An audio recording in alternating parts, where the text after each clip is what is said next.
before you are in the right place. Because some of us just end up in the year there's a conference and you just find your way there.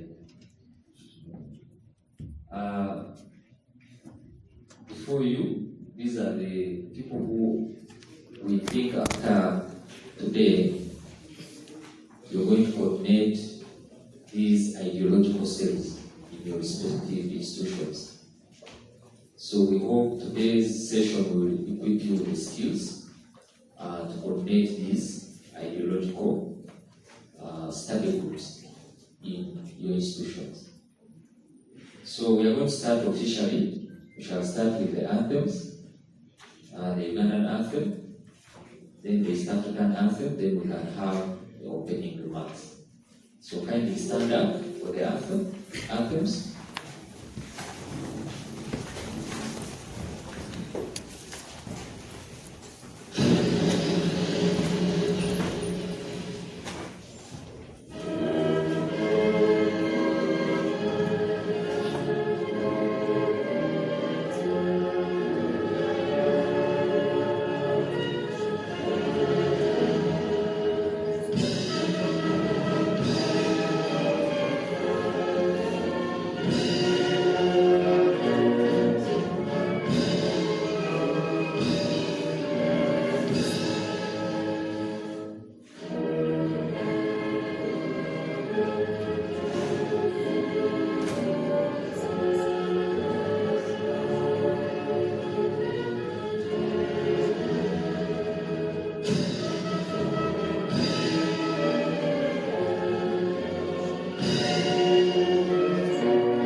Thank you.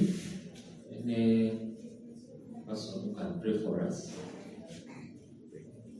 I just choose randomly since we are all patriots. Universal prayer. You know the universal prayer that caters for all. It's a prayer. Most gracious Father, thank you for this prayer. Thank you for this time. Thank you for the journey message given to all of us, Father. I pray that you come and take over what you are going to discuss, Father, about our country. I pray, Lord, that you be with us.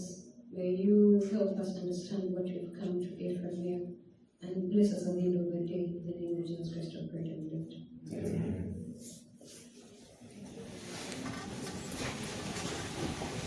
Shall learn how the universal prayer.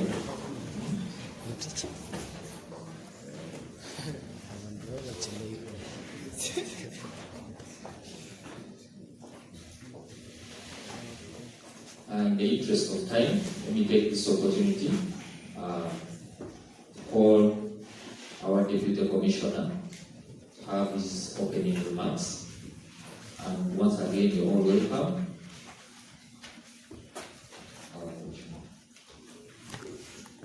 Yeah, thank you very much. Solomon. Our Commissioner, Madam Rose, distinguished participants, ladies and gentlemen, my name is Magomu Mubarak. I am the Deputy Commissioner in charge of Patriotic and also the President. I want to take this opportunity to welcome all of you in this meeting from wherever you came from in different institutions. Our aim for this meeting is only one, is to build the capacity of the study group, leaders in institutions, in promotion of patriotism. That's why we're here. We are aware that patriotism as a program has been majorly in post-primary institutions, set at secondary school level. When I see your faces, most of you have graduated from that background. And we are looking at how best should we sustain this constitutional obligation for the benefit of those who may have never got an interface of this program. This is a national obligation that you are required to be part and parcel. Maybe by show of hands, how many of you have never undergone any training or interacted with patriotism at any level among you, even at secondary? Only one. So meaning the rest you have been engaged about this. And you know that this is a dictate of our laws. So your existence as an institution, as a student, has a background of a definition why you are there. So what we are trying to do today is to manage our expectation from where we are trained from in the process of transition in this university. 3-4 years will be here and will also leave, and the nation is waiting. How are we going to get there? And in the 3 years you were in the university, what can you create as a difference between you who is there and those who are not there? You realize that even in the selection of you coming here, of course we have capacity to call all the universities in one place, but 3-4 people are representing your institutions, talk about schools, talk about faculties, such that we can get this message and cascade in respective faculties in our universities. Now, for the reflection of why all this struggle, because you ask why is the government following us? For us, we want to get our first class and they go and work in labor market and get jobs and start getting rich. But that is not enough, because once you test outside there and the voices that you are seeing them moving, we have people who have passed through the seats you were in, many professors, but they are ending up being a problem for the nation. You must be hearing about our leaders, not because they are not educated, but they are lacking an idea that makes them to build the nation. At your level as intellectuals, when I ask you to define what a nation is, you will able to tell me that it's a large group of people living together with a common sense of identity. And when you ask ourselves as a country, as we move in, what is that kind of identity we are looking for? Is it in the form of the language, in the form of the culture, Those are the characteristics that can attribute. But for us, if we can create a tribe called Uganda, this is the value that a Karamajong, a Muganda, a Mugisu will have to say one thing and believe it. So what we are trying to build is for us to have that strong sense of one people. If we can realize that, then our first class, so many degrees are going to be relevant. So when we step second and leave you with that dose, then we leave you to choose at your level without getting involved, engaged in issues we are going to share in the concept. Then we shall have not helped you to achieve your dream. You will be a minister, but you will be a problem for the nation. You will be a doctor, you will be a lazy person. Yes, those who are talking about the Steve's word, they don't think they didn't go to school. They did, and they have better papers. But the idea of values is lacking to them. Now, you recall that what we are cherishing much is to develop the highest level of national consciousness. That understanding that Uganda is our nation, it takes a lot of effort for you to get there. And that's why we are gathered here today.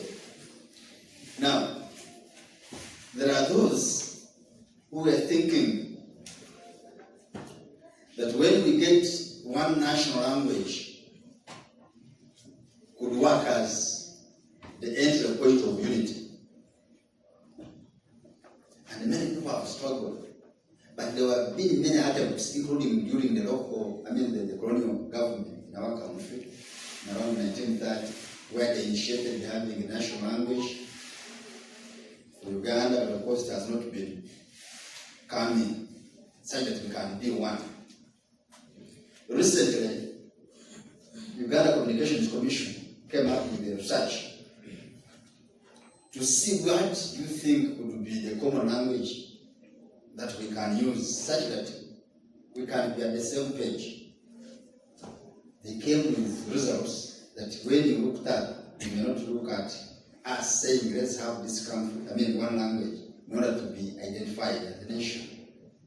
When you're looking at those who are speaking English in this country, over 40 million people, they discovered about 23% are those who can speak the language. Now what about others? Are they not the people of this country? Now if they are left behind, do you think we can develop? You get it? Now those are the questions that at your level of intellectuals can internalize by the tools that you are going to be given here today. Then they also looked at Swahili. So about 2.1% that they discovered in the whole total population of ours here. 27.1% can speak Swahili. Still it can't work. Then about 38.2%, those ones can speak Uganda. But you wonder whether Uganda speaks a Karamajong here. Can they Karamajong here? No. Are they not Ugandans? So what is it that we can do in order to be one? And they said others, Banyangole, Magisu, Baganda, all these 12%. Now which one do we think can we take in order for us to be at the top? So that we are defined as a nation. So in other words, why I'm giving you this is that if we look at that definition, that creating a stronger sense of identity for us to be one, even the language cannot unite us. But what can unite us are the good values that are these many tribes, 65, from Karamajong, Uganda, and we bring in one as a value, talk about love, which tribe does really not need to love one another. If it cuts across, can we share this as a value and we move on? You get it? If respect is done by every tribe, Karamajong respect another, can we develop this as a value? If you are talking about eating, protection of the environment, can it be a value? That's why when we get all of this, then we can see as being one. That when you are down there, up methods of using them, you have the best means to do it. Now, finally, as we go in to develop the think tanks, to develop these study groups, the model of operation, as we shall see later, may a little bit differ from what we are used to in the secondary schools, where we have drills, right? And of course, we have about 10%, then 90% is on ideological development. But here, the drills may not matter so much, but you are looking at the ideological development. How equipped are we in understanding our direction on what we do? In medicine, doing law, doing what? Therefore, you are being prepared to serve the country. That is the major focus of this. And we shall begin it with those concepts that are there. I want to share with you, since you are here as coordinators in 1 minute,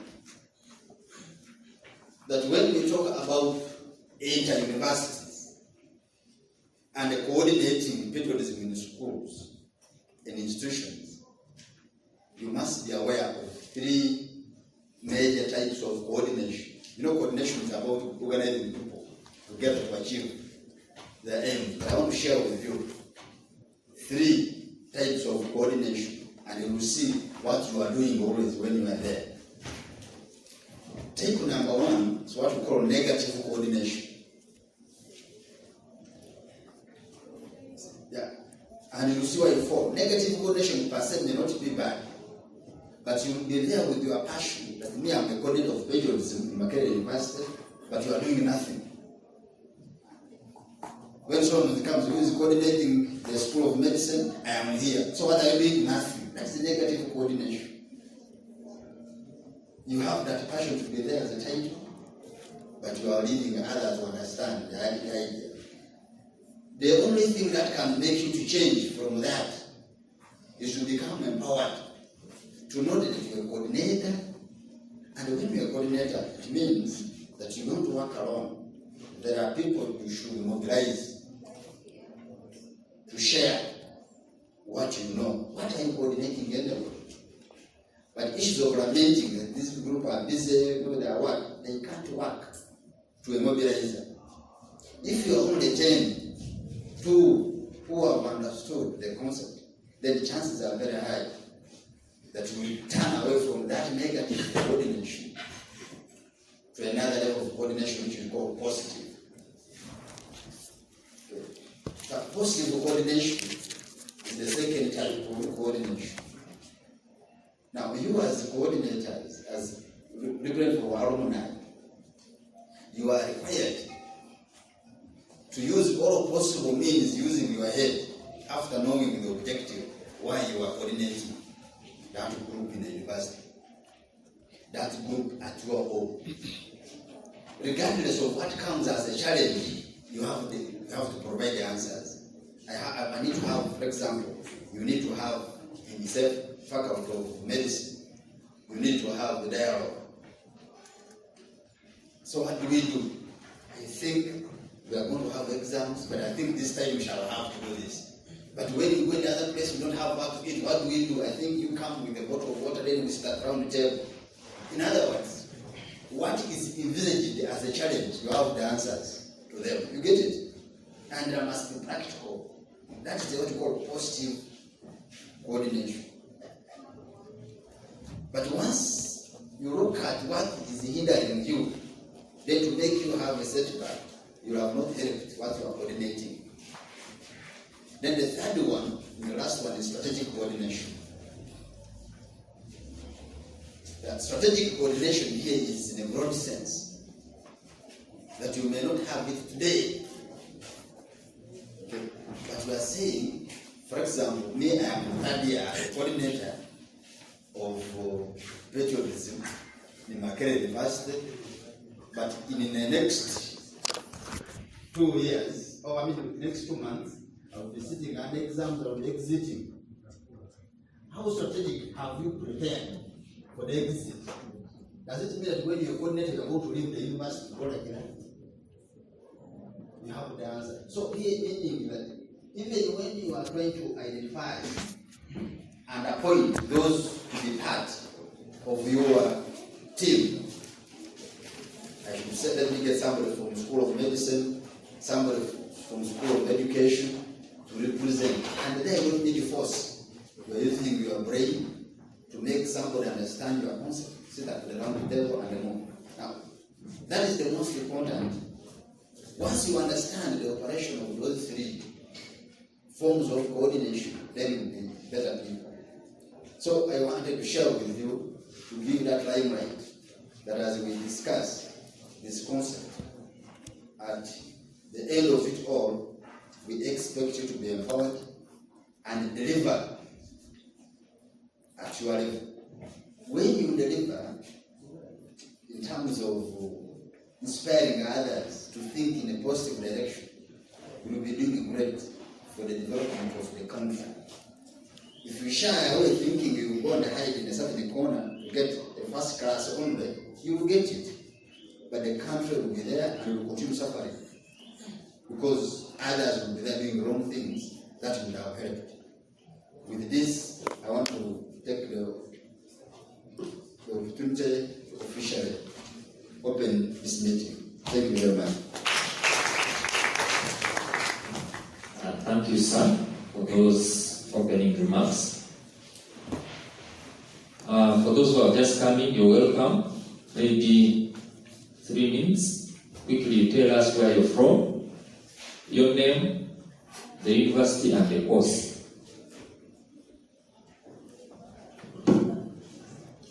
My name is Lieutenant Daniel Okeror from Makerere University campus.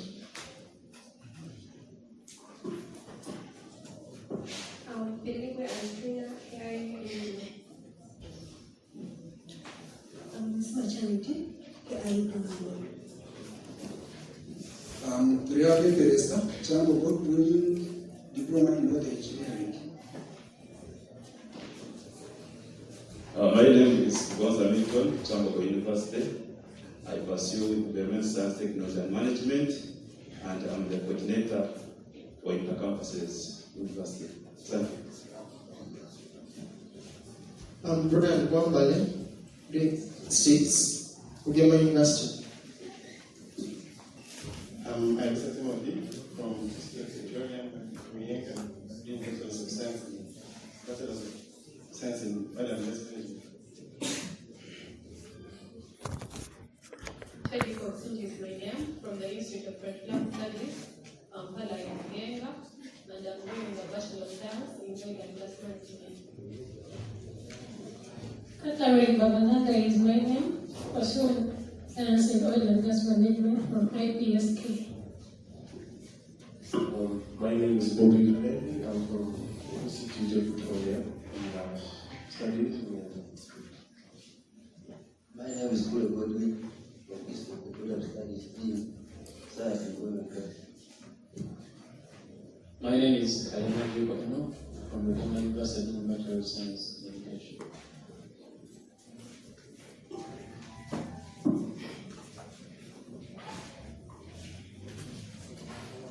My name is Musa Garcia, from the Institute of Technical Studies, doing a Bachelor of Science in Oil and Gas.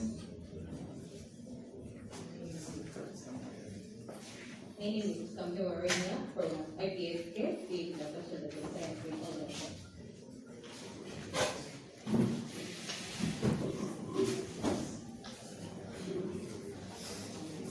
You're all welcome.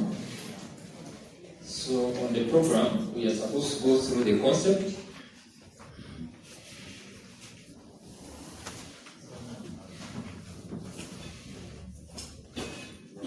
Before you, will have also another important official from Patriotic Secretariat.